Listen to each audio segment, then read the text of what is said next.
You know what time it is? It's time to finally continue this wonderful story. Honestly, I've been excited about getting back to it for quite some time. If you think about it, a version of Team 7 restarting the Naruto series with all of their abilities and powers is pretty overpowered. How are they not gonna change the world for the better? But the question still remains, will everything they do work out for the better? And even if it doesn't, is that really an issue for Team 7? At this point, they don't really have to try all that hard to do the things they did in the original series, but then again, I guess we'll just have to wait and see. But first, welcome to the Amagi. Before we begin, only 25% of our viewers are subscribed, so if you're a fan of the video, please like and double check if you are subscribed. And with that out of the way, let's get into the video. Naruto woke up bright and early, something he rarely ever did. Well, rarely before he was Hokage. Now that he was back in his old body again, some of those old habits really died hard. Of course, he wasn't the only one who was having to relearn what it was like to be young again. Sasuke, despite being left-handed, still wasn't able to write with anything but his right.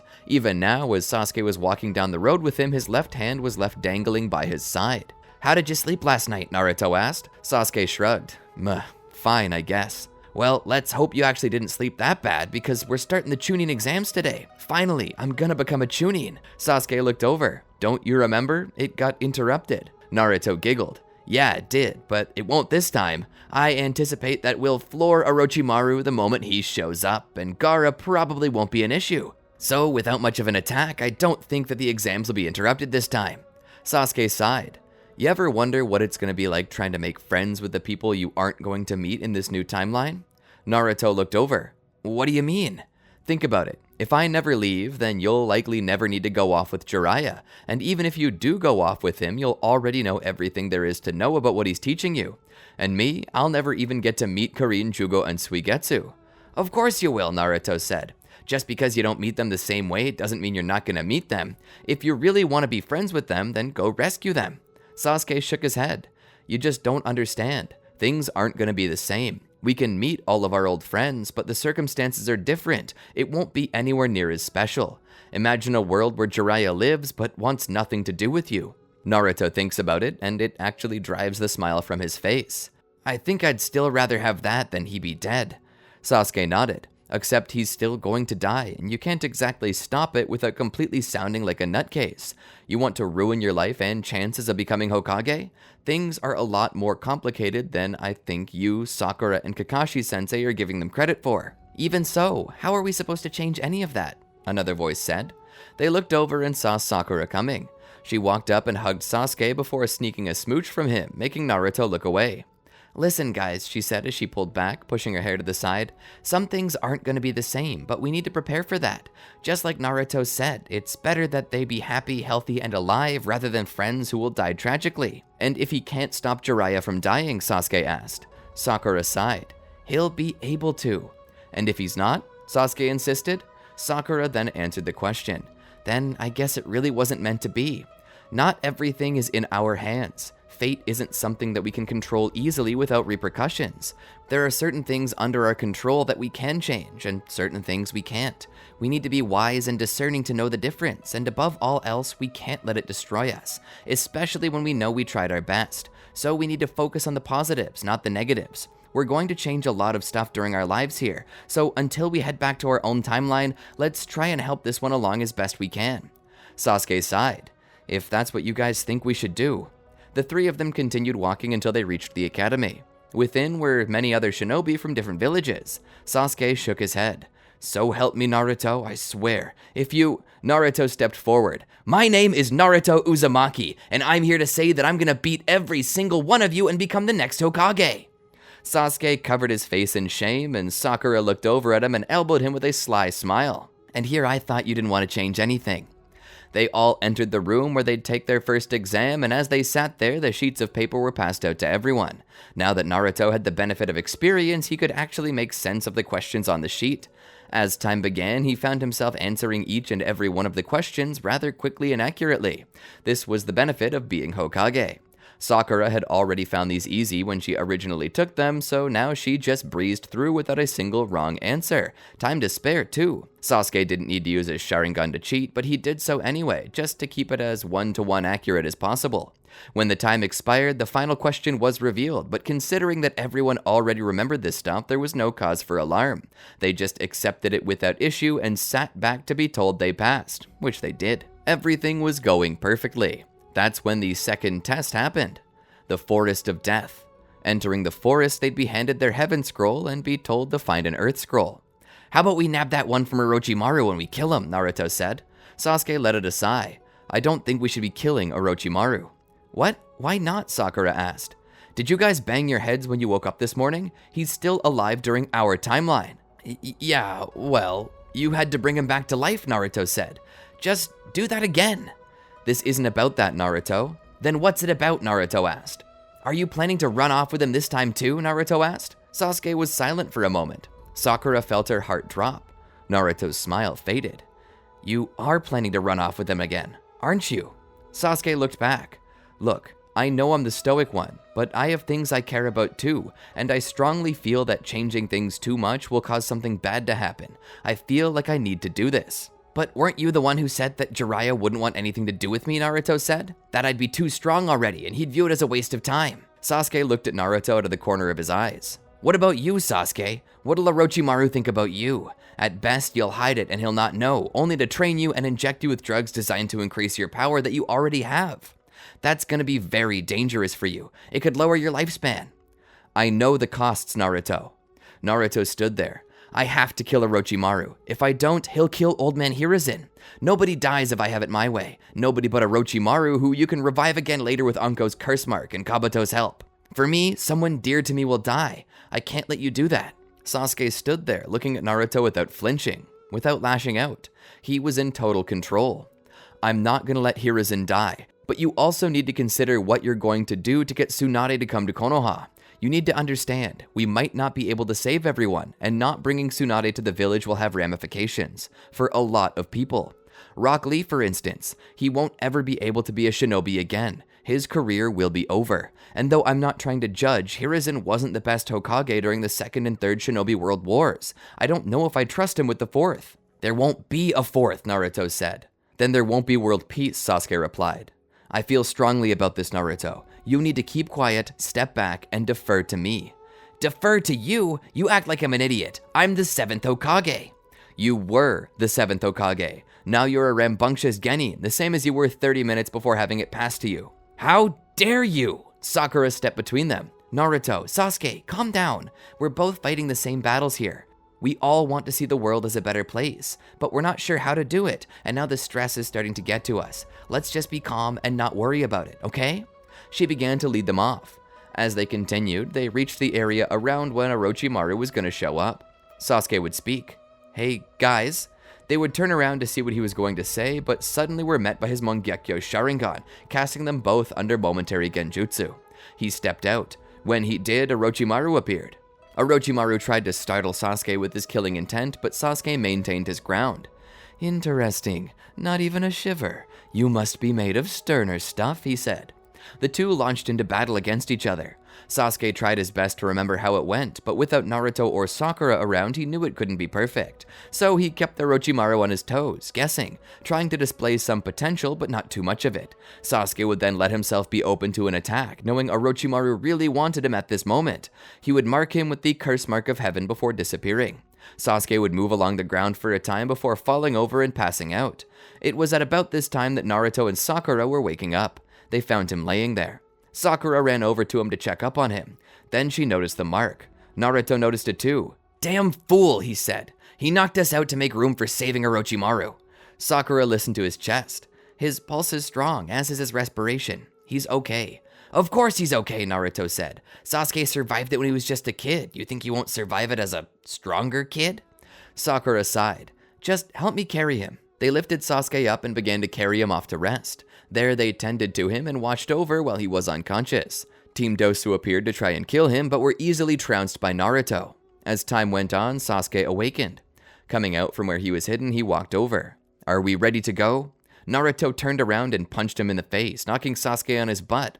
"You idiot! You knocked us out! How dare you do something like that to us?" Sasuke then proceeded to sweep Naruto's feet, putting him on the ground too. He rolled over on top of Naruto and raised a fist. "I did it because you were gonna kill him." Naruto wrestled his arms free, caught Sasuke's fist, and responded with another punch to the nose. Sasuke rolled off. Both boys rose to their feet, ready to fight again. They rushed each other and locked arms. That was until Sakura came up behind them, grabbed them by the napes of their necks like bad little puppies before bonking their heads together. She tossed them apart. "Enough!" she shouted as she looked back at them. "I'm sick and tired of this shit. If you two can't get along, I'm gonna put you both into a medically induced coma until all of this is over with. Do you understand?" Naruto looked at Sasuke. "Hiruzen better not die." Sasuke looked at Naruto. "Tsunade better become Hokage." For the most part of the rest of the exams, they were both very silent. Sakura led them off toward the tower. Nobody spoke until they reached the middle, where they opened the scrolls and saw Iruka come out, congratulating them. Though he was sure to mention how they didn't seem all that happy about passing the second test. Sakura feigned a smile. "We're just tired, Iruka-sensei." He smiled. "I'll bet you are. You guys look like you could use some rest, especially Sasuke." Sasuke's face was bruised, his clothes were torn, and he looked like he had seen better days. After that, Naruto and Sasuke didn't talk to each other for a while. They went to the exhibition matches where they both proceeded to pass into the second round. Sakura also managed to pass, beating Ino easily in a match. As time to train came around, Naruto would seek out Jiraiya to get him to train him. All the while, Sasuke just sort of waited around. He maintained himself, which was all he really needed to do at this point, but that being said, he was mostly quiet. Sakura had told Kakashi about it. Kakashi came to see Sasuke to talk about it. "Sakura told me that you and Naruto got into a knockdown dragout together. Bruh, you get put into your childhood bodies and all of a sudden you guys forget how to be an adult." Kakashi sat down. "Wanna talk about it?" Sasuke looked out the window and then spoke. "They wanted to kill Orochimaru. I didn't want them to." "Any particular reason why?" Kakashi asked. "Well, besides the fact that he creates Mitsuki, the best friend of our kids, I was planning to join him again." Kakashi rubs his single exposed eye. "Why would you do that?" Kakashi asks curiously. Sasuke looked to him. "It may not look it, but I have friends too."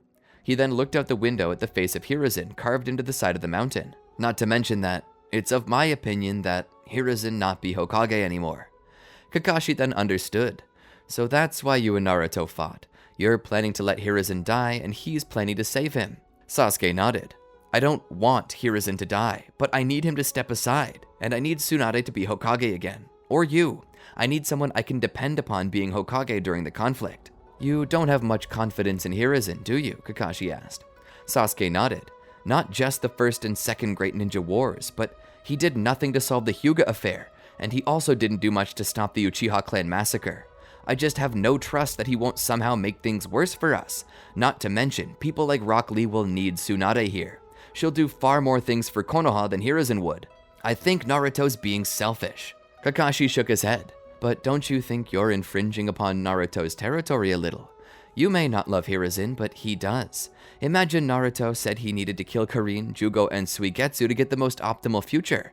Wouldn't you fight back?" Sasuke rubbed his temples. "I know I sound hypocritical, but imagine that it makes the world worse by letting him remain."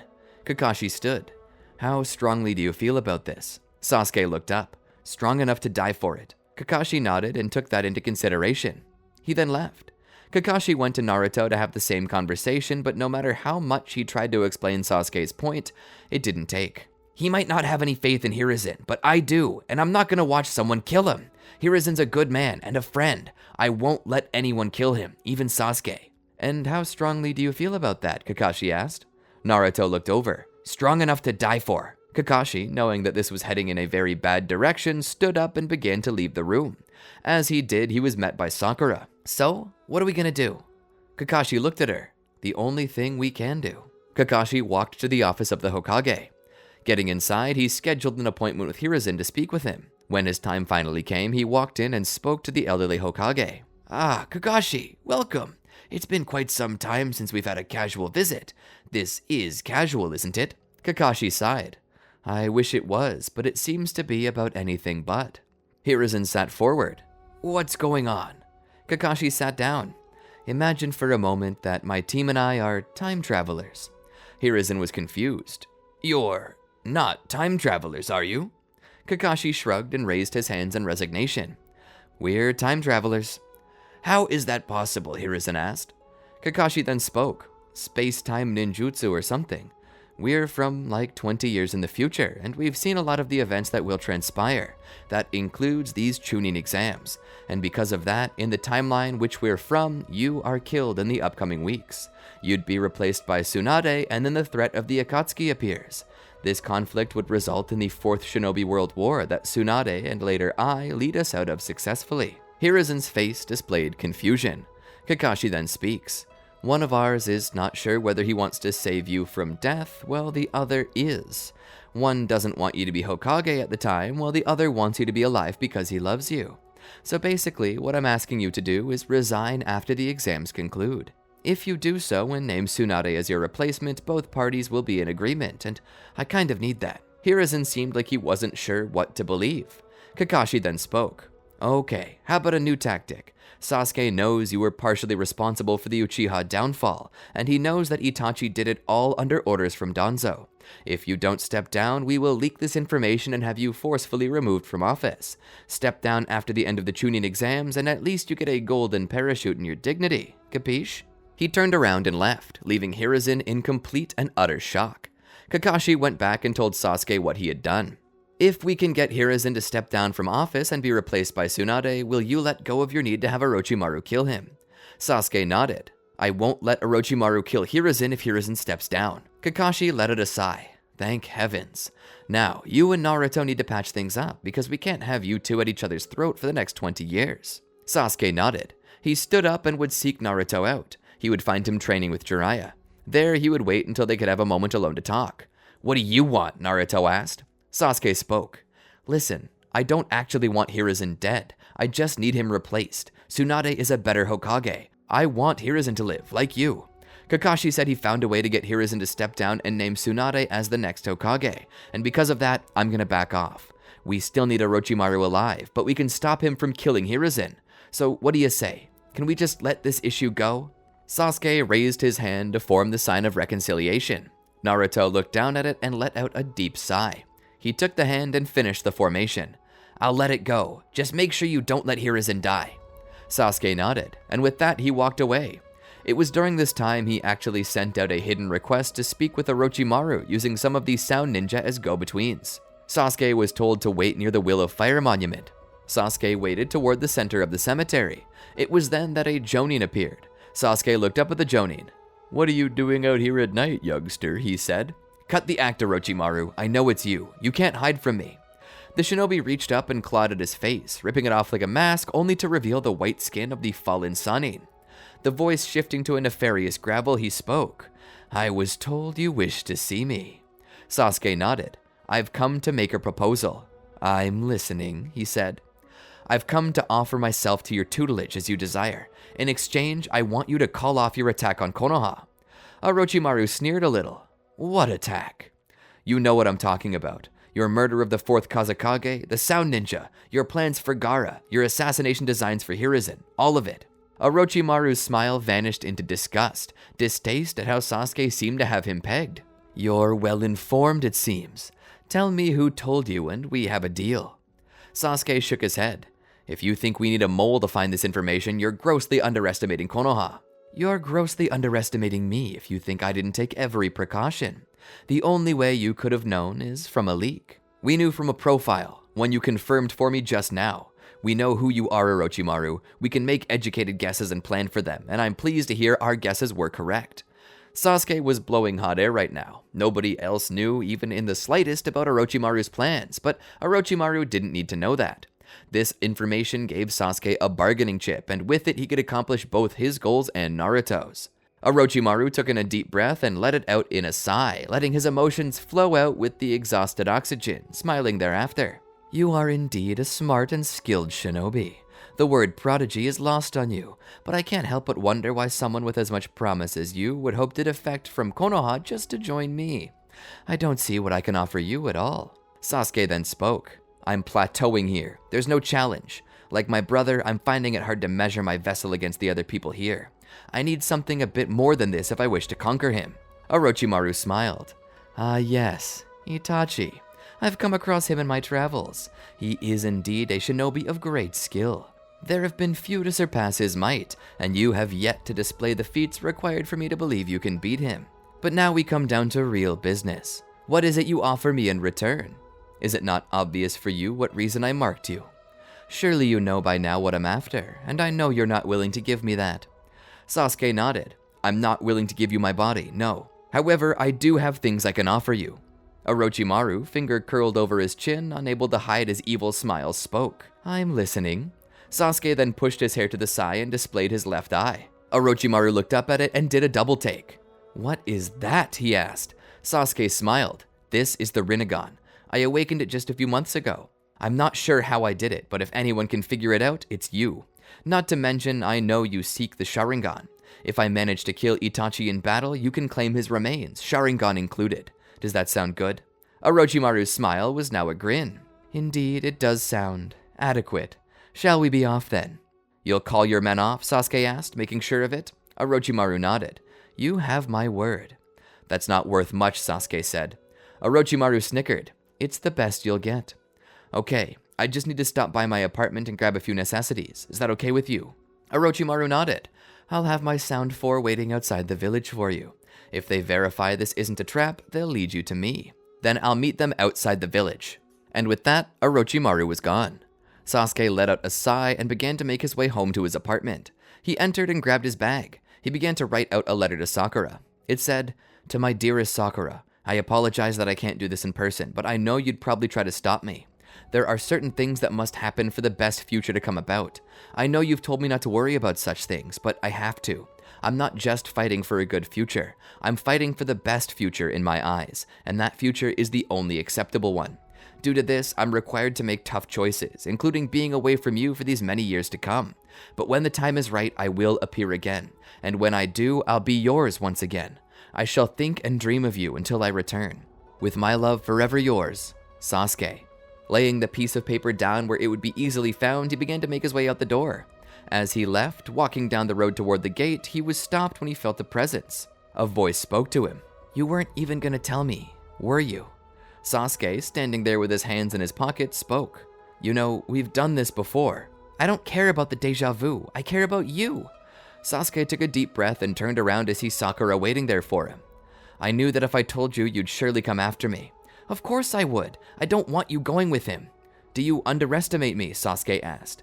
Do you underestimate Orochimaru? He's a scientist, a logical mind, a thinker. That's why he survived the Fourth Great Ninja War. Because he had intel, techniques, because he knows how to maximize value and how to get what he wants.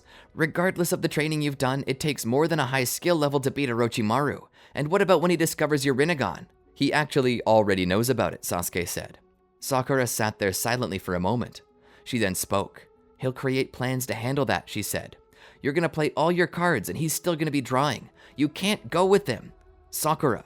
He stepped toward her as she continued talking. No, you can't go with him. I won't allow it. He'll kill you. I can't live without... Sasuke kissed her. Her anger turned to shock, slowly before tears overtook her.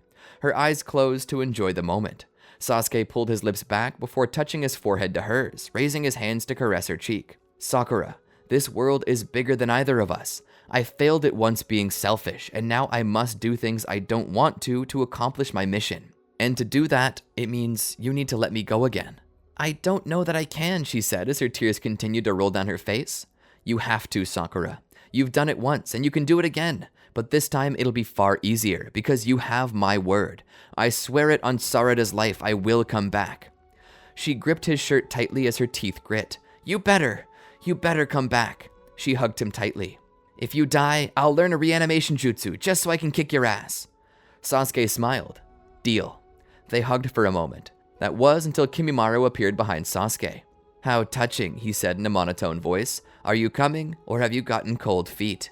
Sasuke looked back. I'm coming, just give me 1 second.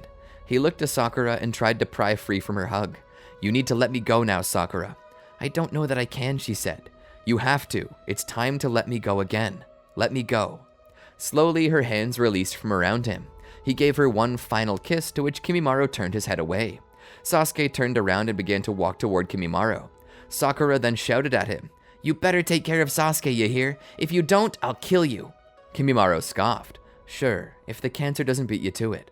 He turned around and began to walk away. He led Sasuke out into the night. Sakura watched until she couldn't see him anymore. She took a seat on a nearby bench and began to cry. It wasn't long until she felt a hand upon her shoulder. She looked up to see Kakashi standing there. She tried to suck it up. "It seems that no matter how old I get, you still have to do this," she said in reference to him comforting her with his presence. Kakashi then spoke. "I'll do it as many times as I need to." Sakura felt her emotional control waver again as she began to cry once more. With Sasuke now out of the running for Chunin, the exams continued as they were planned to. Naruto faced off against Neji Hyuga and came out victorious, but now, instead of Sasuke, it was Sakura herself facing off against Gaara. All the smart money was on the boy from the sand, but those who knew, knew. Kakashi was already hedging bets on Sakura and was ready to make a killing.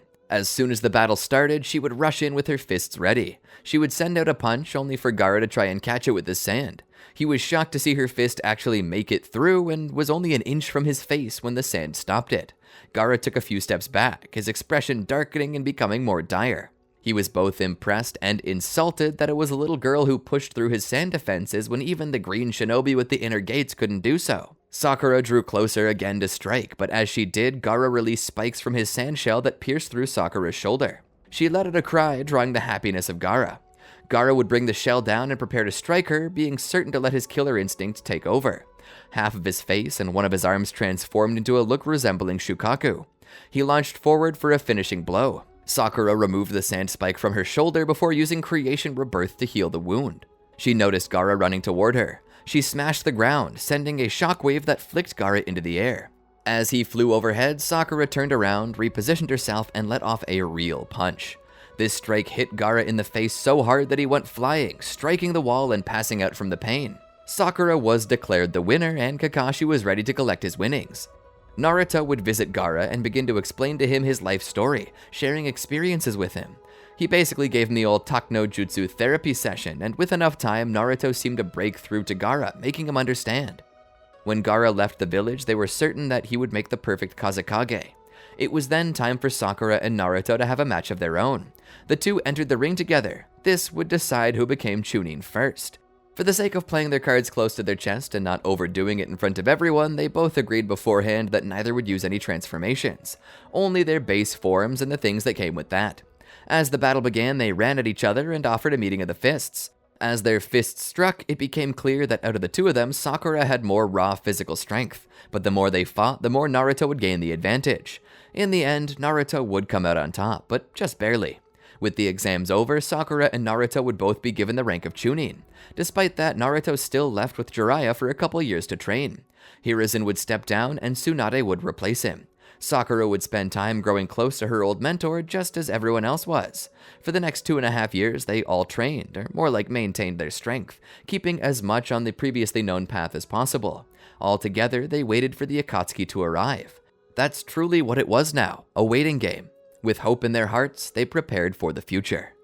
And that's where I think I'm going to call it quits. The best part about all this is that while one might think that it's super overpowered for everyone in Team 7 to maintain their memories and powers, we can't forget that the characters won't always agree on everything, and that should cause contention. But anyway, I want to know what you all thought of the story. Did you enjoy it? What was your favorite part? Let us know in the comments below. Don't forget to like, subscribe, and ring the bell to be notified about our other videos as they release, and if you can't wait for that, try out these other videos on the screen.